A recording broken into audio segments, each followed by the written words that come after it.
Star Mag, toute l'actu, ici en Provence, dans Star Mag sur Radio Star, avec Fanny. Et si vous avez envie d'aller au théâtre, pourquoi pas cette semaine? On ne sait pas toujours quel spectacle choisir.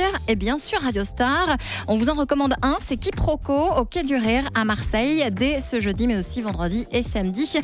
Et pour en parler, j'ai avec moi l'un des comédiens, David Nicolet. Bonjour. Bonjour. Alors avant de parler plus en détail de la pièce, présentez-nous un peu votre troupe, Les Improbables. Vous êtes de la région ? Oui, alors Les Improbables, nous sommes de Marseille. Nous sommes une troupe de théâtre amateur depuis 2011. Et on a déjà tourné avec plusieurs pièces dans les Bouches-du-Rhône.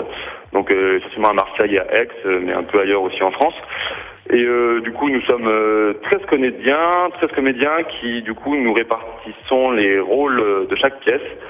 Et donc l'avantage, c'est que vu qu'on est plusieurs comédiens sur un même rôle, c'est que même si vous venez voir plusieurs fois la pièce, ce ne sera pas tout à fait la même.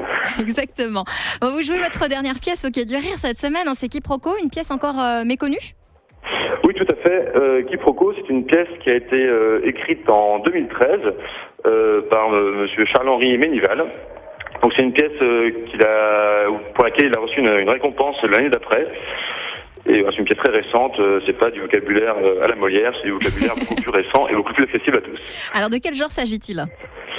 Alors en fait, il n'y a pas vraiment un genre très spécifique à la pièce, c'est un mélange de plusieurs genres.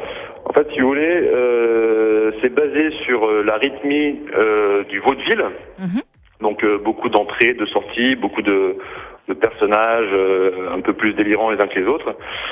Donc on retrouve évidemment le maître de maison, la bonne, le voisin, la fille et son fiancé, etc. Mais derrière cette rythmique de vaudeville, il y a d'autres aspects abordés, des réflexions philosophiques sur qui on est dans la vie, qui on est vraiment, etc. Et d'autres, un petit soupçon de comédie dell'arte avec des personnages très marqués. Enfin, c'est un joyeux mélange. Alors sur votre affiche, pas de comédiens, mais des accessoires. Ce sont eux qui mènent la danse ? Exactement. En fait, donc c'est basé sur le rythme du vaudeville, mais il y a un petit élément de jeu qui vient semer un peu la pagaille au milieu de tous ces personnages.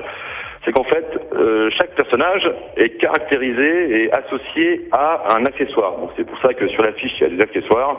Parce qu'en fait, finalement, qui sont ces personnages, c'est pas très important parce que ce qui compte, c'est l'accessoire. Et donc, par exemple, le maître de maison a un chapeau de forme, la maîtresse a une cigarette, etc. Chaque personnage est vraiment associé à un accessoire. Et le principe de la pièce, c'est que quand une personne porte cet accessoire, les autres la considèrent comme le personnage de l'accessoire. Donc, évidemment, chaque personnage croit s'adresser à un personnage, sauf que il s'adresse au personnage de l'accessoire. Et ce qui fait que on se retrouve avec des discussions et des quiproquos tout au long de la pièce, d'où le titre Quiproquo. C'est plutôt bien fait. Bon, à l'origine de cette situation, il y a un personnage extérieur que vous incarnez, vous d'ailleurs. Alors oui, évidemment, tout à fait, c'est ça, le personnage que j'incarne moi. En fait, ce qui se passe, c'est que évidemment, c'est les codes du vaudeville, donc c'est un appartement plutôt luxueux, plutôt bourgeois, avec des personnages plutôt aisés. Et pour la soirée, parce que ça se passe le soir, il y a un livreur de dessert qui vient livrer le dessert pour le repas du soir. Et évidemment que la pièce commence parce que le père de famille en a marre de son quotidien. Et du coup, il pique la casquette du livreur pour s'enfuir et devenir un livreur. Et du coup, notre pauvre livreur qui est juste venu livrer un dessert se retrouve propulsé au statut de patriarche de la famille. Et du coup, tout le monde le prend pour le père de famille alors qu'il est qu'un simple livreur jeune et pauvre. Et voilà, donc il se retrouve un peu au milieu d'un monde qu'il ne connaît pas très bien. Et avant qu'il comprenne le mécanisme d'interchangeage des accessoires, je sais pas si ça se dit interchangeage, mais quand même. On va dire que oui. On va dire que oui. Et c'est ça qui crée justement l'effet comique de la pièce, entre autres. Alors, à quel type de public s'adresse Quiproquo ?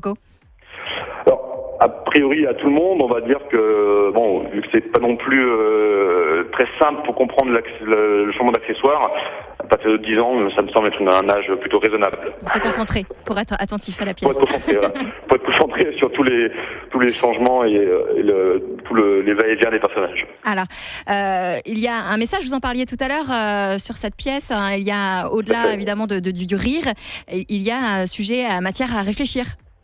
Tout à fait. Alors, grosso modo, c'est construit en 3 actes. C'est le premier acte où on expose un peu les personnages. Deuxième acte où c'est vraiment du vaudeville avec beaucoup de quiproquos, des scènes qui s'enchaînent avec du rythme.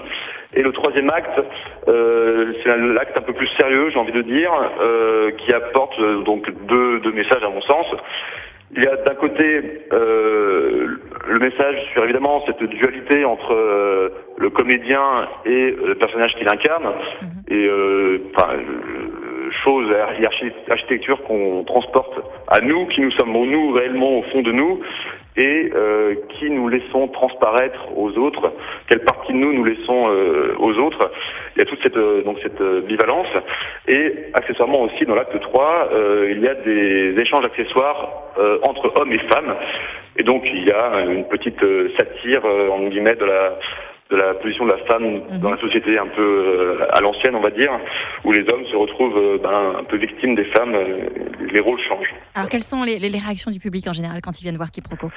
En général, dès que l'acte 3, la lumière s'ouvre sur la scène, les gens sont déjà morts de rire à l'idée de voir les hommes porter les accessoires des femmes et les femmes porter les accessoires des hommes.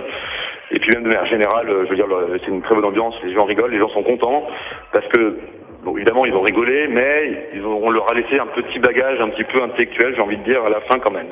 Bon, ce sont a priori les dernières représentations de Quiproquo ? Alors oui, effectivement, c'est un peu dommage, c'est une très bonne pièce qu'on a mis un peu de temps à monter. Mais oui, donc c'est les dernières dates, donc il y a 6 dates au Quai du Rire, le 22, 23, 24 février et le 8, 9, 10 mars. Et sans doute, c'est sûr, 2 autres au Tétard, les 18 et 25 mars. Toujours à Marseille. Voilà, et après, nous pourrons plus malheureusement jouer cette pièce. Et oui, c'est à Marseille, pardon, bien sûr, à Marseille. Bon, on vous fait confiance, on vous retrouvera évidemment avec d'autres pièces, j'imagine. Pour plus d'informations, pour réserver ces places, comment fait-on ? Alors, il y a plusieurs solutions. Pour réserver les places, vous pouvez aller sur ou le site internet de la Compagnie des Improbables, ou alors passer par différents sites, notamment Billets Réduc ou Mapado, où en plus d'acheter des billets, vous pourrez évidemment lire des critiques pour vous donner une idée de l'ambiance. Voilà. Ah bah voilà, comme ça on sait ce qu'on va voir. Et c'est Quiproquo ce jeudi, vendredi et samedi 22, 23, 24 février. Et ensuite les 8, 9 et 10 mars. Merci beaucoup David Nicolet de la troupe Les Improbables.